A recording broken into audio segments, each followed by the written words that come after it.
அண்மை செய்தி. ஏழுமலையான் கோவிலில் பிரசாதங்கள் தயாரிக்க திண்டுக்கல்லைச் சேர்ந்த ஏஆர் டைரி நிறுவனம் அனுப்பிய நெய் கலப்பட நெய் என்று உறுதி செய்யப்பட்ட நிலையில் இதுபற்றி விசாரிக்க சிறப்பு விசாரணை குழு ஒன்றை ஆந்திர அரசு அமைத்துள்ளது.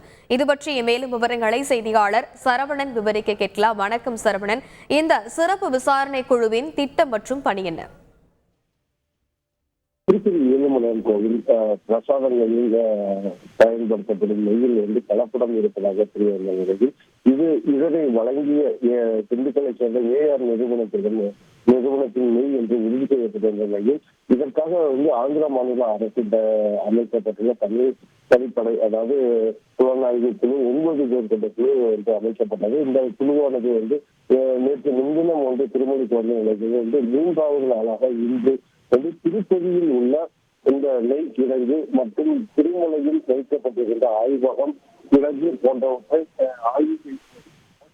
ஆய்வு செய்து விசாரணைக்காக விசாரணை நடத்தி வருகின்றனர்.